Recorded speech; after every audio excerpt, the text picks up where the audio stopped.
So hi guys, welcome back to my channel. So I have seen कि बहुत सारे बच्चे मेरे सीट अलॉटमेंट का पूछ रहे थे, जिसमें मैंने कोई अभी रिप्लाई नहीं किया, क्योंकि मुझे मतलब मैं उसके लिए प्रिपेयर हो रही थी कि कैसे मुझे रिप्लाई करना है। सो 415 मार्क्स पे कोई किसी को सीट नहीं देता, वो भी जनरल कैटेगरी में।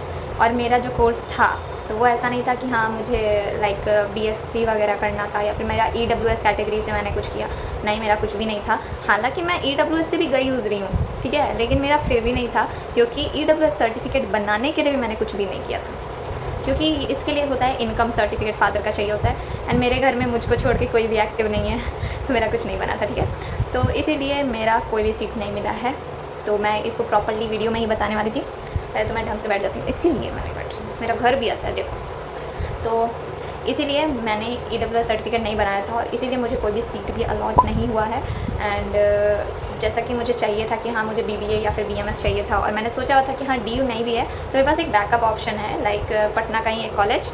बट मैंने कहा था कि वो बैकअप ऑप्शन भी लास्ट टाइम तक बैकअप में रहेगा कि नहीं रहेगा, इसका कोई ठिकाना नहीं है।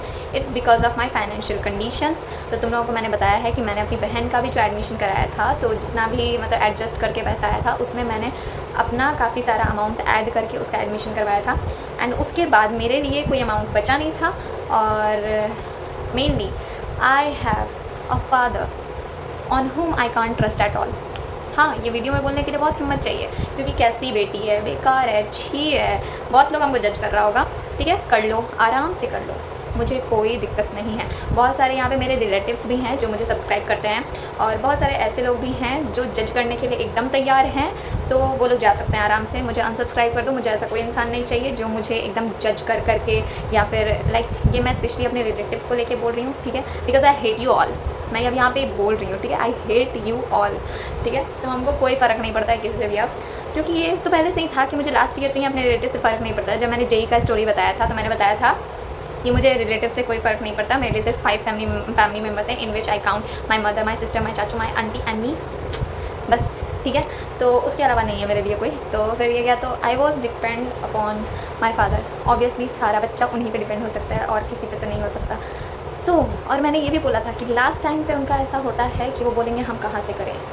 तो ये वो टाइम है, क्योंकि देखो मेरे जो सेकंड ऑप्शन में मैंने जो कॉलेज रखा था, तो मैंने उसका डेट लास्ट एडमिशन का ऐसे तो था 6 तारीख, ठीक है, बट उसका एक्सटेंड करवा के मैंने उसको 10 तारीख तक लाया।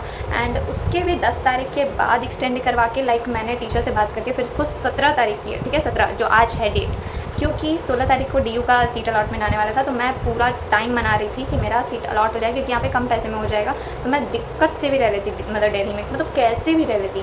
तो ये था मेरा, बट ऐसा कुछ हुआ नहीं। पता नहीं मेरे किस्मत में क्या लिखा है, पता नहीं मेरे किस्मत में पढ़ना लिखना लिखा भी है कि नहीं, कि मैं सिर्फ और सिर्फ 12th पास ही होकर रह जाऊँगी। I really don't know. तो फिर ये क्या, तो फिर मैंने इसीलिए किसी को नहीं बताया था, ठीक है। तो फाइनली जब कल रिज़ल्ट आया तो फिर मेरे पास ऐसा कोई ऑप्शन नहीं था, एंड आई वॉज़ हैप्पी। ऐसा नहीं था कि हम दुखी थे कि हमको डीयू नहीं मिला है, बट ऐसा था कि हाँ हमको बस कॉलेज ही तो चाहिए था ना, मेरा और कोई ड्रीम नहीं था। हमको बस यही था कि हाँ एक कॉलेज मिल जाए, वहाँ पे जाएँ, वहाँ पे टॉपर बने, वहाँ पे असाइनमेंट्स मिले, टीचर्स की फेवरेट बने, like I was not I am, ठीक है। So finally I am a failure. तो मेरे पास अभी कुछ भी नहीं है। एंड इसमें बोलते हुए मुझे बहुत दुख हो रहा है कि शायद हो सकता है कि मेरा इस साल कोई भी कॉलेज भी नहीं लगे, and that will be my third drop year. Third is just because of my financial conditions. तो एंड दिस इज़ ऑल। और फिर अभी तो मेरा सेकेंड ऑप्शन भी गया, फर्स्ट ऑप्शन भी गया, ठीक है। तो फिलहाल के लिए यही है। And yes, congratulations to you all, जिसका भी कॉलेज लग गया है, I am so happy for you. And जिसका भी नहीं लगा है वो लोग सेकेंड राउंड तक वेट करना, मे बी तुम लोग के लिए कोई ऑप्शन खुल जाए। एंड मैं तो नहीं करने वाली, क्योंकि मुझे जो कोर्सेज चाहिए था, लाइक मैंने बहुत कम ही प्रेफरेंसेस भरे थे, क्योंकि मेरा ये श्योर था कि मुझे वही कोर्स चाहिए।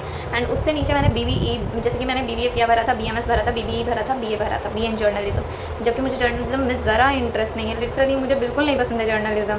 तो लेकिन पता है, जैसे जो नहीं पसंद था वही हो जाता है मेरे साथ, लेकिन इस बार तो वो भी नहीं हुआ। तो लाइक ऐसा मैंने भरा था, तो आई डोंट थिंक कि मेरा सेकंड राउंड में भी होने वाला है, क्योंकि जनरल के लिए कुछ होता नहीं है। तो अगर मार्क्स उतना ना आए तो, एंड मार्क्स मेरा उतना नहीं आया है, टू बी वेरी ऑनेस्ट, तो हमको नहीं लगता कि सेकंड राउंड का हम वेट करेंगे कुछ भी। और अगर ऐसा हो कि मजबूरी रहा कि हाँ हमको वेट करना ही है, वेट करना नहीं चाहते हम, लेकिन हाँ मान लो कि मेरा कॉलेज लगा ही नहीं, तो क्या हो जाएगा, एक बार और जाके CSCS पोर्टल चेक कर लेंगे, और तो कुछ नहीं। बट येस, मुझे ऐसा आज समझ आया कि जितने भी लोग अमीर हैं ना इस दुनिया में, वो लोग पढ़े लिखे नहीं हैं। यस अगर तुम लोग देखो इससे कोई प्रेरित मत होना क्योंकि मैं खुद को बस मोटिवेट कर रही हूँ, मैं खुद को बस पॉजिटिव करने की कोशिश कर रही हूँ बिकॉज़ मेरा जो दिमाग है वो ख़राब हुआ पड़ा है, तुम लोग नहीं जानते लिटरली। तो देखो, तो इसमें है कि मैंने सबसे पहला एग्जांपल लिया कौन थे वो, धीरू भाई अंबानी का, ठीक है, वो भी उतने पढ़े लिखे नहीं थे। दूसरा मैंने एग्जांपल लिया है अलग सर का तो वो भी नहीं पढ़े लिखे, मतलब वो भी ड्रॉप आउट थे, वो तो बहुत अच्छे से पढ़े लिखे थे लेकिन वो भी ड्रॉप आउट थे अपने कॉलेज से, ठीक है। उसके बाद फिर मैंने एग्जांपल लिया था किसी का तो था, कोई तो बहुत अमीर इंसान थे, एलॉन मस्क से पहले कोई तो थे ना यार, बहुत बेइज्जती होगा मेरा जब अगर हम ये भी नहीं बता पाए। बिल गेट्स भी उतने पढ़े लिखे नहीं थे, तो वो भी देखो आज कितने अमीर है। फिर अगर तुम लोग ऐसे में एग्जाम्पल हो, बहुत सारे ऐसे एग्जाम्पल्स हैं जो उतने अमीर नहीं थे बट वो आगे चल के बहुत ज़्यादा अमीर बन गए। तो यहाँ पे हम ऐसा लेके चल रहे हैं, ठीक है। सुहानी शाह को ले लो, वो भी सिर्फ पहले मतलब 1 क्लास तक ही पढ़ी हैं, हम तो एटलीस्ट 12th पास हैं, अब वो भले ही 3 साल से हम 12th पास ही कहला रहे हैं तो दिस इज़ इट। तो बस यही है। एंड मैंने BBAU का भी फॉर्म भरा है जस्ट एज बैकअप ऑप्शंस, क्योंकि मैं यहाँ पे देखो मेनली यहाँ पे मेरे लिए लोन भी लिया रहा था, ठीक है, कि लोन का भी प्रोसेस वगैरह होगा तो कर दिया जाएगा, बट उस लोन के प्रोसेस में भी इतना टाइम लिया गया है, इतना लेट हुआ है कि वो लोन भी नहीं निकल रहा है, ठीक है, एट लास्ट। एंड जब मेरा कल लास्ट डेट था तो आज जाके सब में पता नहीं कौन सी मिर्ची जागी कि सब लोग एक्टिव हो गए कि इधर से नहीं हो रहा, उधर से नहीं हो रहा, सब लोग 2-3 दिन बोल रहे हैं, सब लोग 2-3 दिन बोल रहा है, लाइक जो भी है, ठीक है। अब मेरे घर में जो भी इंसान है तो ऐसा समझ लो, ठीक है, तो वो लोग सब ऐसे आज जाग रहे हैं जैसे आज उनका नींद टूटा है, ठीक है, तो ऐसा था। तो सब लोग को आज लग रहा है कि सिर्फ और सिर्फ 2-3 दिन है। मेरा ये कहने का मतलब है कि अगर इंसान 2-3 दिन पहले से ही कुछ करता तो ऑब्वियस था कि आज तक काम हो जाता, लेकिन नहीं, मेरे घर में सारा काम लास्ट डे से 1 दिन पहले होता है और वो काम नहीं होता है। और मेरा ये है कि हम टाइम से बहुत पहले सब कुछ करके रखते हैं। लाइक पता है तुम लोग को, मेरी बहन का भी, अगर हम अपनी बहन के लिए एक्चुअल में अपने फादर पे डिपेंडेंट रहते तो वो नहीं होता, लिटरली वो नहीं होता। वो मेरा था कि हाँ हमको अपनी बहन का पहले एडमिशन करवाना था, दैट्स वाई मतलब हम टाइम से पहले जाके उसका एडमिशन करवाएं, क्योंकि हमको पता था कि ऐसा ही होता है एट द एंड। और तुम सोचो कि मेरे पास अभी DU का 2nd राउंड है, मेरे पास BBAU का फॉर्म भी है, तो मे बी मतलब आई डोंट रियली नो कि मेरे किस्मत में क्या लिखा है, मेरे फ्यूचर में क्या होगा, मैं पढ़ी लिखी कहलाऊंगी भी कि नहीं कहलाऊंगी, मैं आगे कुछ पढ़ भी पाऊंगी कि नहीं पढ़ पाऊंगी, तो I really don't know. But ये था कि अगर आज मेरे पोजीशन पे मेरी बहन होती है तो वो मतलब उसके पास कोई ऑप्शन ही नहीं रहता, मेरे पास एटलीस्ट कुछ तो ऑप्शन है भाई। तो ये सब है, बट आई डोंट नो कि मेरा भी क्या होगा फ्यूचर में। So in short I am a failure now. तो तुम लोग में से जो भी हमको आइडल मान रहे हो, जो भी हमको, जैसे कि हमको बहुत कमेंट्स आता था कि दीदी आप बहुत अच्छी हैं, हम आपको आइडल मानते हैं, सो मत मानो, आई टेल यू मत मानो, क्योंकि शायद तुम लोग भी फेलियर हो जाओगे मेरे तरह, तो मत मानो। So that's it for today. मिलते हैं नेक्स्ट वीडियो में आपकी बड़ी बड़ी शामिल के साथ। Bye bye.